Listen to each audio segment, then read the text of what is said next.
ejecutivamente qué impacto puede tener el trabajo en esa dinámica del suelo, ¿no? Entonces, la idea es seguir conociendo más a fondo el código, lo que está pasando en la ciudad hoy, ¿sí? Y un ejercicio de los que se va a plantear tiene que ver con del nuevo country de la Río Uruguay. Otro ejercicio tiene que ver con un poco la morfología que se produce en la zona anexa al área histórica de la ciudad residencial, con esta mayor intensidad de uso que está surgiendo. ¿Qué pasa si todo el mundo construye lo máximo posible? ¿Qué pasa con las calles y con la imagen de la ciudad? Y el tercer ejercicio es qué pasaría en las mandarinas, digamos, al momento de tener infraestructura y tener mejora, qué zona tendría más potencial para aplicar la herramienta de contribución por mayor intensidad de uso del suelo, ¿no? Del pago oneroso de ese mayor volumen de construcción. Que yo pienso que eso debería estar siempre, ¿no? El pago oneroso del mayor volumen de construcción. Sería bueno ese pago oneroso que hace el impacto que podría tener en el centro, cuánto se podría cobrar en el centro si se cobrara eso, ¿sí? Sería bueno incorporarlo también. Pepo, cuando lo escribí, sería bueno, ¿cuánto podría recaudar la municipalidad, no? ¿Sí? Hay dos temas, se podría recaudar mucho, y sería justo. Vinculado con el segundo ejercicio, digamos. Claro, y qué impacto podría tener en la imagen, o sea, que uno podría decir ahí, puede ser un impacto terrible digamos, en la calidad de los patios, Pero recaudarías mucho. pero recaudarías mucho, y si no lo cobras, destruís la ciudad y ni siquiera recaudaste, ¿entendés? Sí. Entonces, se los van a mandar Pepo y Guille, van a acordar bien el texto de los ejercicios, los estuvimos viendo ahora antes de clase, en el día de entre hoy a la tarde y mañana les mandan las consignas, y la idea sería tenerlos para el miércoles que viene, ¿sí? ¿Está bien? Graciela, y lo que no acordamos es si cada uno hace uno o si todos hacen los tres. Me parece que tendríamos que dividir para no... A mí me parece que sería por lo menos, digamos, que haya por lo menos 2 personas que hagan el mismo ejercicio. O sea, como son 8, tendríamos uno que hacen 2 y 2 que hacen 3, ¿sí? Y sería importante que sea elección, ¿no? Digamos. ¿Sí? En todos los ejercicios hay que hacer cuentas también, así que, y ver un poco lo que son los valores del suelo actual, y ver la dinámica de la valorización, etc. Así que, ¿de a 2 o de 3? ¿Sí? Ok. Pero ese grupito hace uno. Digamos, no de a 2 o de 3, el ejercicio individual, cada uno hace el ejercicio individual, pero digamos, vamos a tener 3 ejercicios para comparar de un tema, 3 ejercicios para comparar de otro tema, y otro vamos a tener 2 ejercicios para comparar. ¿Está bien? Bien, bien. Bueno, pero hay que hacerlo individual porque hay que sentarse y pensar y hacer la cuenta. Así que, bueno, sigamos, chicos, todos de ustedes en el escenario. ¿Tenemos el grupo completo, Vir? Falta Joana, me parece. ¿Pueden averiguar si está llegando? Sí, le mando. Guille, habíamos quedado acá, ¿no? Sí. Bueno, si querés avanzar vos hasta Avanzan porque de todos modos va a poder ver la grabación. ¿Las grabaciones las estás poniendo en el sitio siempre, Vir? Sí, sí, sí. Dale. Mándame los links, así yo lo mando a Académica, para que vean en qué andamos. Dale. Así que sigamos. Bueno. Hoy seguimos con lo que habíamos dejado la clase anterior. La clase anterior vimos cómo se conformaba la ciudad, qué era la ciudad. Graciela estuvo hablando de la conformación de los precios del suelo. Y hoy lo que nos vamos a detener es en esta palabrita que aparece de nuestro siglo, pero tiene más de 100 años de utilización, que es el tema de la plusvalía, del plusvalor urbano, de cómo recuperarlo, de por qué recuperarlo. Y para eso traemos a colación algo que estableció Henry George en su libro Progreso y Miseria. Por ahí el que lo quiere buscar, está en internet, se puede bajar. Que habla que todo incremento del valor de un bien generado por causas externas al propietario del mismo, esto es lo que se llama plusvalía. Creo que durante todo el año lo hemos estado nombrando y hemos estado haciendo hincapié de que las personas compran un terreno, compran una propiedad, y que sin efectuar ninguna modificación, ninguna mejora, solamente con el hecho de tener la propiedad y dejar que pase el agua, que pase la cloaca, que pase el asfalto, que se empiece a construir en el mismo sector, que se empiece a llevar equipamiento, escuela, educación, hace que ese valor empiece a cobrar, o sea, a tener mucho más valor. El ejemplo lo da muy claro, ya que vamos a trabajar sobre el tema de la Río Uruguay, y si además de la información que nosotros les pasamos, empiezan a buscar en los distintos medios lo que se ha ido hablando, lo que han ido tanto los directivos de la Río Uruguay como la gente de la municipalidad hablando, en algunos de esos momentos buscan justificar este tema de poder pagar en cuota el valor acordado entre el municipio y la Río Uruguay en cuotas, debido a que cuando ellos compraron el suelo tenía un valor muy bajo, y que debido a las obras de infraestructura que se ha hecho en el sector, como la pavimentación de la Ruta 14, el tema de las termas y otros temas, eso vale mucho más ahora de cuando lo habían comprado. O sea, indirectamente lo que están reconociendo es que su suelo se revalorizó por efecto de tercero y no por lo que ellos habían generado en el lugar, ¿no? Entonces, este incremento de valor de las propiedades del suelo tiene que ver tanto con normativa urbana, modificación de la normativa, el traspaso de rural a urbano. Eso lo hablamos en la clase anterior, también lo habló Graciela, y quienes estuvieron en la charla de Rafaela pudieron ver esa primera exposición, donde en el trabajo de tesis de la expositora hacía un estudio de cómo cambiaba el valor del suelo, cómo se revalorizaba el valor del suelo cuando se pasaba de hectárea a metro cuadrado, cuando se pasaba de suelo rural a suelo urbano. O sea, esa es una de las formas de generar plusvalía. Otra forma de generar plusvalía es cuando se pasa con el pavimento, se pasa con el agua, con la cloaca, el cordón meta. Está espectacular. O sea que el origen puede ser un origen normativo, o el origen puede ser un origen de infraestructura, ¿no?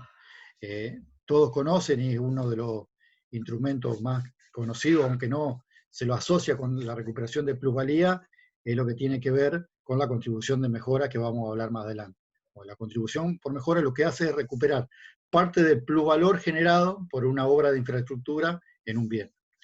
La mayoría de la gente no reniega de eso, porque el que pase el asfalto le da un valor a la propiedad, pero siempre piensa que lo que se cobra es el asfaltado. En realidad lo que el municipio cobra es el plus generado a partir del asfaltado. Hay otros ejemplos en otros países que demuestran mucho más el tema, que esta plusvalía es a raíz de lo que se revaloriza el suelo y no de la obra en sí, porque un acueducto o la canalización de algún pluvial de la ciudad que inundaba ciertos sectores de la ciudad, no lo pagan solamente los frentistas, sino que lo paga un conjunto de propietarios que se ven beneficiados, y ahí se puede ver un poco más claramente que esto lo que hace es recuperar parte del plusvalor que se genera en el suelo, y no solamente la obra de infraestructura. Entonces, esto en definitiva es lo que se le llama plusvalor, y el tema de por qué recuperarlo, porque es un valor generado a través de la producción de terceros, ya sea de una obra que se ejecuta por parte de un privado, o ya sea las obras que ejecuta el propio Estado. Entonces el Estado tiene que recuperar parte de eso generado.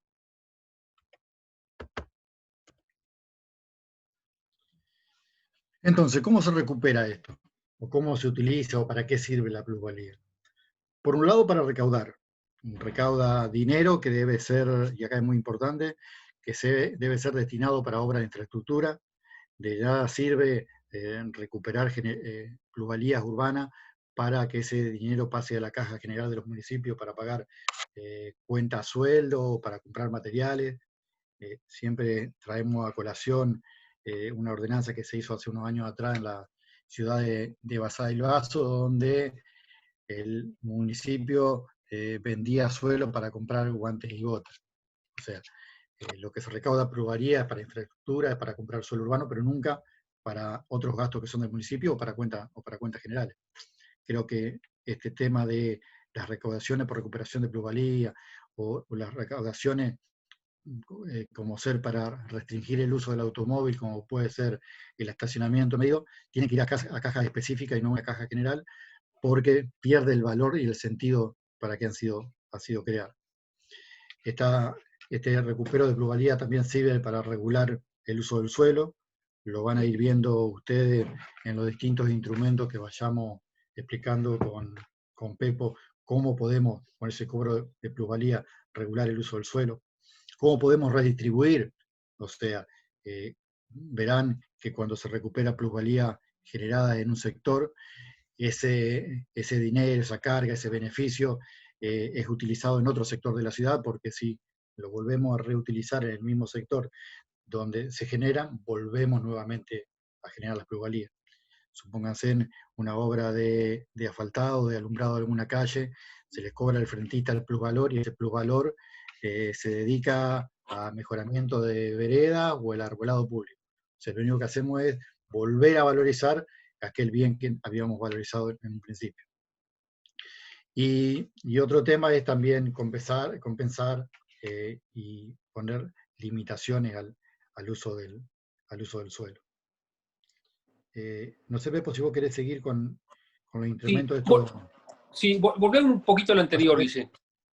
A mí me parece que acá quizás habría que agregar, y sobre todo vinculado con algunos instrumentos concretos o específicos que vamos a ver ahora, otro para qué de la recuperación de plusvalía, que es intervenir en el mercado de suelo. O sea, muchas veces cuando nosotros recuperamos plusvalor, obviamente recaudamos, pero como subproducto, si se quiere, como resultado colateral, intervenimos en el mercado de suelo, e intervenimos de una manera virtuosa, en el sentido de deprimir los precios del suelo, ¿no? Que es este problema tan grave que tenemos en todas nuestras ciudades, de que los precios del suelo se disparan y terminan siendo inaccesibles, y la principal valla del acceso a la vivienda propia está dada por el costo del suelo.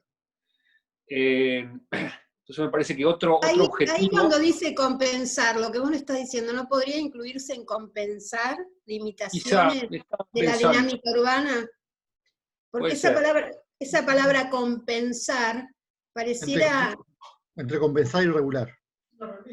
Sí, no, digamos, regular es una cosa, y compensar es meterse en la dinámica justamente para tratar de que sea más equitativa. La compensación tiene que ver con mayor equidad, digamos. Y me parece que ahí esa intervención para compensarla, digamos, que no haya una renta desmedida, y de alguna manera que también se regule el valor del suelo, las dos cosas, ¿no? Me parece que esto... ¿Vos qué palabra le ponías, Pepo, a esta dinámica?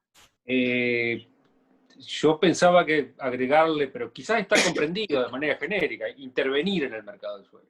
No solo regular eso, sino intervenir en el mercado, en el sentido de afectar los precios del suelo. Sí, pero en todo caso lo que se puede poner es... Digo, el típico, el más clásico, el de Henry George, el primero, el impuesto al suelo. Deprime el precio. Es el único impuesto del mundo que en vez de encarecer el producto, baja el precio.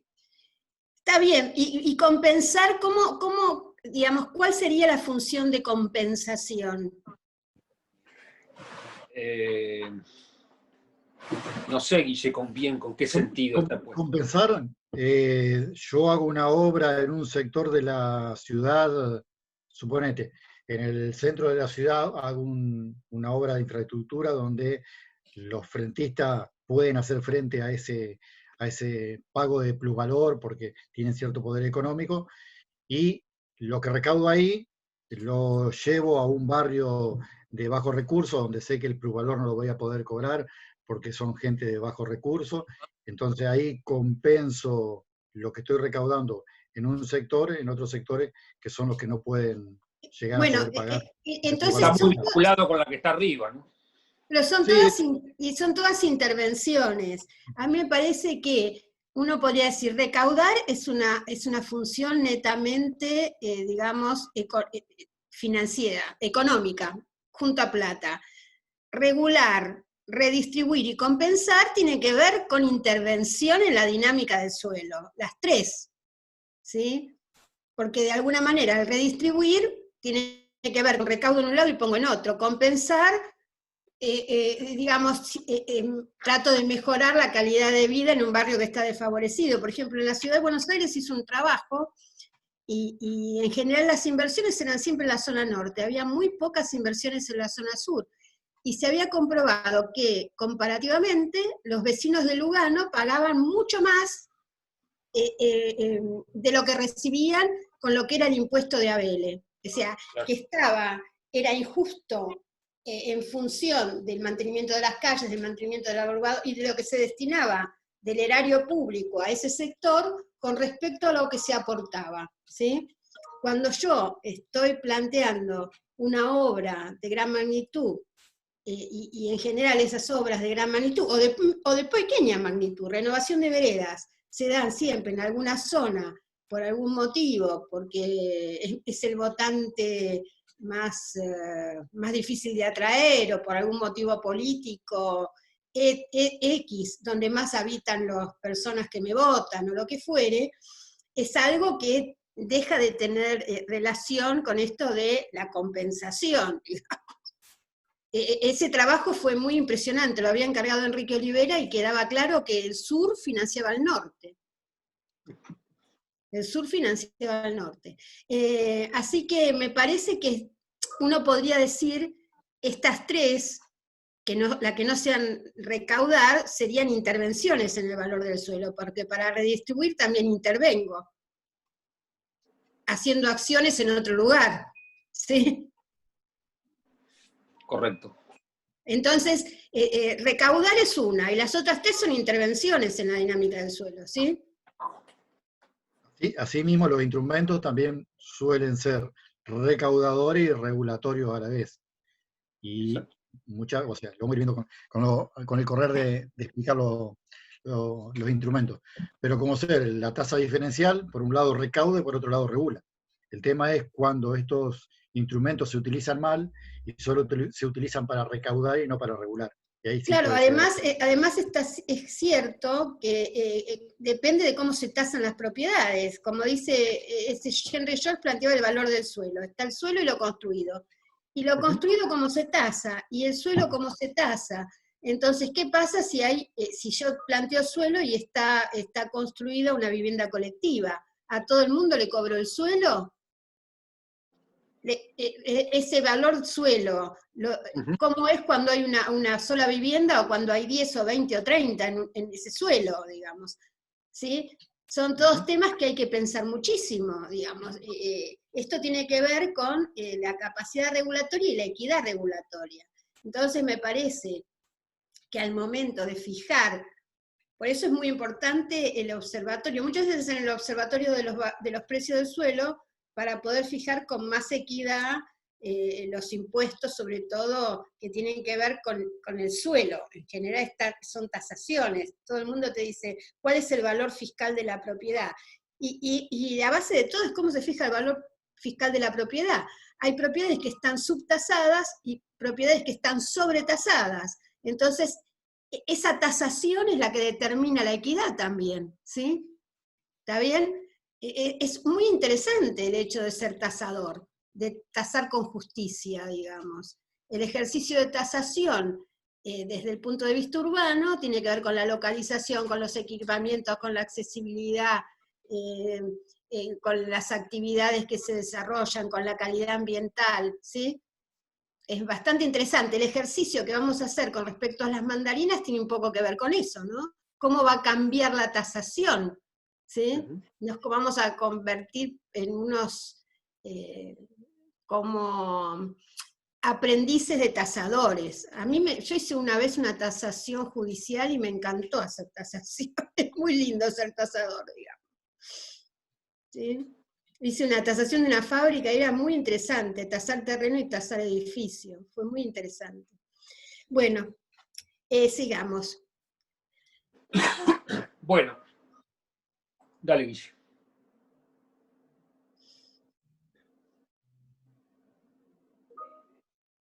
Bueno, ahí ustedes ven, bajo ese título, instrumentos de políticas urbanas, no casualmente con la bandera de Brasil, supongo, porque en Brasil ha habido un avance por lo menos normativo interesante con respecto a la consagración en instrumentos legales concretos de algunos de estos instrumentos, y ahí ven algunos de ellos, ¿no? No todos los que vamos a ver, algunos, pero sobre todo han tenido cierto desarrollo en el derecho urbanístico brasileño, a partir de la Constitución reformada a principio de siglo, para un poquito, por el entrego, y sobre todo posteriormente la sanción de una ley federal más conocida, que no me acuerdo el número, más conocida como el Estatuto de las Ciudades de Brasil. Ley interesante porque Brasil, ustedes saben, es un país federal como el nuestro, ¿no? Con lo cual tiene una complejidad en cuanto a la aplicación de normas urbanísticas derivada de esta superposición de niveles estatales, ¿no? Lo nacional, lo provincial, lo local. Bueno, pero ellos lograron tener una ley federal, como siempre dice Guillermo. Después, en la práctica, esto hay que ver municipio por municipio, prefectura por prefectura, cómo se implementa, cuáles lo implementan, pero bueno, pero la ley federal la tiene. Ahí ven, yo voy a hablar sobre todo de otorga onerosa, o más en castellano, concesión onerosa del derecho de construcción o del derecho de construir. Un primo hermano de esa es la transferencia del derecho de construcción, herramienta o instrumento sobre todo muy interesante a la hora de plantearse políticas de preservación del patrimonio, y los certificados de potencial adicional de construcción, que esta es una herramienta mucho más sofisticada, que se usa sobre todo en San Pablo, que requiere, bueno, una serie de requisitos que supongo la mayoría de nuestros municipios no están habilitados para tenerlo, porque es una especie de subasta. Estos son los CEPACs, Guille, ¿no? ¿Estoy hablando bien? Sí, sí. Sí, San Pablo lo utilizó. El problema que tuvo San Pablo cuando lo utilizó, o sea, lo utilizó también con este instrumento que tiene que ver con el tema de la vivienda social. El tema que lo tomó en una época inflacionaria, entonces el tema de vender ese potencial de construcción a cuenta de más metros cuadrados, que no eran utilizados en 2 o 3 años, sino que eran guardados por los constructores y eran utilizados luego que se revalorizaba el suelo, empezaron a tener problemas con eso. Pero en un principio... Es básicamente una subasta en un mercado electrónico de potencial adicional de construcción que se hace no en toda la ciudad, sino en áreas específicas donde se desarrollan grandes proyectos urbanos. Después vamos a ver algo de eso. Pero vamos a la más simple, que es la concesión onerosa del derecho de construcción. Ahora sí, la siguiente. Bueno, ¿en qué consiste? Consiste en el cobro por derechos de edificación por la diferencia entre aquel facultado o permitido, autorizado por el coeficiente de aprovechamiento máximo, básico, y el coeficiente máximo definido por el plan director. También es usado en la conversión de uso rural a urbano, pero vamos a verlo sobre todo como suelo creado, como le dicen los brasileños. O sea, el grafiquito que está ahí al lado es ilustrativo, ¿no? Porque aparece un edificio abajo, con la vereda, con árboles, ¿no? Y aparece como duplicado, triplicado, cuatriplicado arriba, ¿no? Es decir, como que se crea suelo artificial, entre comillas, ¿no? Por encima de cierto nivel. O sea, básicamente consiste en fijar para toda la ciudad o para buena parte de ella un coeficiente de aprovechamiento básico. ¿A qué le llamamos coeficiente de aprovechamiento? Básicamente el FOS y el FOT, ¿no? En San Pablo lo que hicieron es, a buena parte de la ciudad le pusieron FOT 1, a toda la ciudad, FOT 1. Hay un FOT básico que es 1. Entonces si uno tiene un terreno de 200 metros cuadrados, puede construir 200 metros cuadrados de superficie cubierta, de acuerdo al FOS, en 1 o 2 niveles, lo que fuere, pero no más de 200 metros cuadrados gratis, entre comillas. En esa misma zona es probable que haya un FOT máximo, que no sea 1, sino que sea 2 o 3. Bueno, la diferencia, si yo quiero construir por encima de 1, entre 2 y 3 y 1, o sea, si yo quiero construir hasta 2, o sea, si quiero construir en ese ejemplito simple que di 400 metros cuadrados en vez de 200, por esa diferencia, por esos 200 metros cuadrados adicionales, o sea, por ese FOT 1 adicional, que yo le estoy agregando a mi terreno, tengo que pagar a la municipalidad, a la prefectura de San Pablo, un derecho de construcción. O sea, es como si comprara un terreno similar al mío arriba del mío, entre comillas, ¿no? Es una metáfora, obviamente. Esto puede ser tentador para los desarrolladores porque esos 200 metros cuadrados adicionales, yo estoy comprando entre comillas, pueden ser, y por lo generalmente son, más baratos que comprar 200 metros en un suelo aledaño, digamos. Si es más barato pagar el derecho de construcción que un terreno aledaño que me permitiera edificar esos metros adicionales que yo quiero, evidentemente la concesión onerosa del derecho de construcción puede ser muy rentable no solo para la municipalidad, sino también para el desarrollador. Y tiene una gran ventaja que se deriva de que no es un impuesto, es un derecho. Por lo tanto, lo paga aquel que hace uso de ese derecho voluntariamente, y no lo paga el que no hace uso de ese derecho. Si nosotros pensamos que la capacidad edificatoria de un terreno le adiciona valor, si yo digo, bueno, toda la ciudad tiene a partir de ahora FOT 1, y por lo tanto todo donde sea más de 1, yo voy a estar deprimiendo los precios del suelo. Por lo tanto, aquel que quiere acceder a su terreno, no como para hacer un negocio inmobiliario, sino simplemente para construir su casita, este también puede ser un buen negocio, porque probablemente aquel terreno que antes tenía FOT 2, ahora pasa a tener FOT 1 y va a ser más barato, y entonces construye su casa y no paga el derecho adicional de construcción porque él quiere tener su casita de un nivel. Entonces, es un instrumento interesante porque es muy flexible, digamos, ¿no? Y porque No, y puede además, ser conveniente para distintos sectores. Pone equidad, digamos, porque se paga por ese excedente. Y también, exacto, lo paga realmente quien lo usa. Se supone que ese desarrollador que está usando esos metros adicionales de construcción está haciendo de eso un gran negocio. Y se supone también otra lógica, que bueno, esos metros adicionales de construcción van a derivar en una mayor ocupación del lote, en más personas viviendo ahí, en más personas haciendo uso de la infraestructura y del equipamiento que sirve a esa zona, digamos.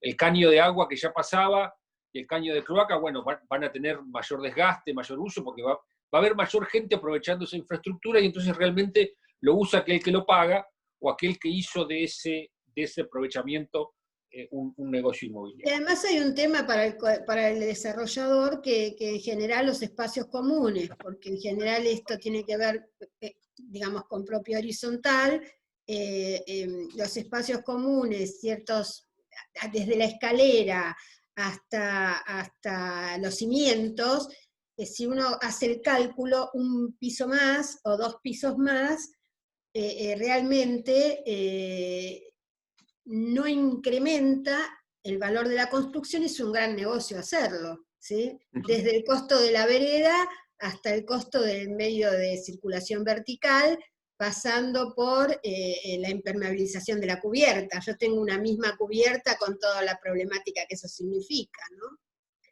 O tener un tanque y toda la instalación de provisión de agua, digamos. Las troncales van a ser las mismas, digamos. Entonces, abarata muchísimo el costo un piso más, ¿sí? Y la propia compacidad, por definición, digamos, la edificación en la altura suma en densidad y en compacidad, y uno genera mayor cantidad de metros cuadrados cubiertos, que en definitiva es lo que se vende, con menor envolvente, con menor material, por lo tanto ahí también hay... Sí, realmente hay una disminución importante de costos por metro cuadrado, entonces ese pago, esa contribución, ese pago por ese derecho es buen negocio en general, ¿sí? El problema es que muchas veces cuando no existe es muy injusto, porque se está permitiendo hacer un excelente negocio sin poder equilibrar o tener compensaciones para el resto de la ciudad, ¿no? Claro. Y aparte que encarece el suelo, porque claro, ese suelo que está con un FOT excesivo va a ser un suelo caro, y quizás alguien que quiere acceder a ese suelo, no para construir 4 o 5 pisos, sino para construir un solo nivel, se va a ver imposibilitado de acceder a ese suelo y va a tener que buscar un suelo mucho más periférico. Le presto especial atención a este instrumento porque el ejercicio, digamos que uno de los ejercicios que vamos a plantear va a tener que ver con esto, ¿no? Bueno, antecedentes. Hay antecedentes en Francia, a partir ya de la década del 70 del siglo pasado, lo que se denomina suelo creado, a partir de la década del 80 también en Brasil, hasta que se sanciona la nueva constitución en Brasil en el 88. En el 90, este tema de las operaciones urbanas, y en el 2001 se sanciona esta famosa ley federal, el Estatuto de la Ciudad, que incorpora de manera explícita en el articulado de la ley algunos de estos instrumentos, entre ellos la concesión onerosa, o outorga onerosa en portugués, en el Estatuto de la Ciudad. Y en el año 2002, la ciudad de San Pablo, líder en la aplicación de este instrumento, si entran a la página de, yo cada tanto chusmeo a ver cuánto van recaudando, si entran a la página de la Prefectura de San Pablo, van a ver explicado el instrumento con algunos grafiquitos, pero aparte hay una tabla en la que van poniendo cuánto recaudan por la implementación de este instrumento. Unos cuantos millones de dólares. Quizá para San Pablo no sea tanto, pero bueno, es de todas maneras interesante. Entonces, ¿qué hicieron en San Pablo? Cambiaron el coeficiente. Fíjense los FOT que tenían, ¿no? 3,5 pasó a 2, y donde era 2,5 pasó a 1. O sea, hubo una brutal depreciación del valor del suelo. Dale, Guille. Sí, creo que ahí es importante también aclarar que, así como hay derecho a las plusvalías, lo que no hay derecho es lo que se llamaría la minusvalía. O sea, acá tenemos en San Pablo, donde una persona había comprado un lote donde podía edificar 3,5 veces su superficie, y de un día para el otro el municipio se lo bajó a 2 veces.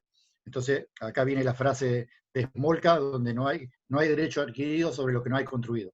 O sea, nadie puede exigir al municipio sea resarcido porque bajó su potencial de construcción, porque en definitiva nunca lo ocupó. Distinto es si hubiese presentado algún proyecto donde iba a hacer esa ocupación del suelo y el cambio de norma lo estaría desfavoreciendo. Lo que podría hacer en ese lugar es poder construir lo que había presentado antes del cambio de norma. Pero todo lo que es bajar el potencial de construcción no da de hecho un tratamiento económico por parte del municipio. En Buenos Aires, cuando se cambió el código, en el 72, cuando los militares cambian el código, se presentaron rápidamente a aprobar enorme cantidad de edificios con el código viejo de construcción, que permitían los patios de aguiluz. O sea que estaba vigente ya el frente y contrafrente, pero en construcción, durante como 10 años, se permitían construir los edificios aprobados con el código anterior. Por lo tanto, hay que ponerle hay que poner una moratoria con un plazo diciendo, bueno, se acepta este año, y no 10 años que se siga construyendo con un plano aprobado, o no se aprueban planos un año antes con el código viejo si sé que está en tratamiento, digamos. O se aprueban aquellos que yo diría no aprobar, pero todo el mundo que tenía un terreno presentó, entonces se vendían terrenos con plano aprobado, con un mayor volumen de construcción, porque después solo se podían hacer edificios de esas alturas si tenían terrenos más grandes. Entonces todos los que Claro, tenían terreno chico... ahí se aplicó un criterio de que de alguna manera se reconoció que había derechos adquiridos, pero por otra parte se planteó que esos derechos adquiridos no eran eternos, sino que había un plazo. Sí, pero fue excesivamente largo. Por eso. Sí, Quizá yo creo una que alternativa intermedia deberían haber fijar planteado plazos un año perentorios. Claro, perentorio, no más. sí. Bueno, en definitiva, como ven en esta foto, claramente lo que la concesión onerosa del derecho de construcción plantea es un coeficiente de aprovechamiento básico, que en este ejemplo está dado para 4 o 5 pisos, eso sería absolutamente gratuito, y hay un coeficiente de aprovechamiento máximo. Por encima de eso no se puede construir por diversas razones que el plan deberá determinar para cada zona,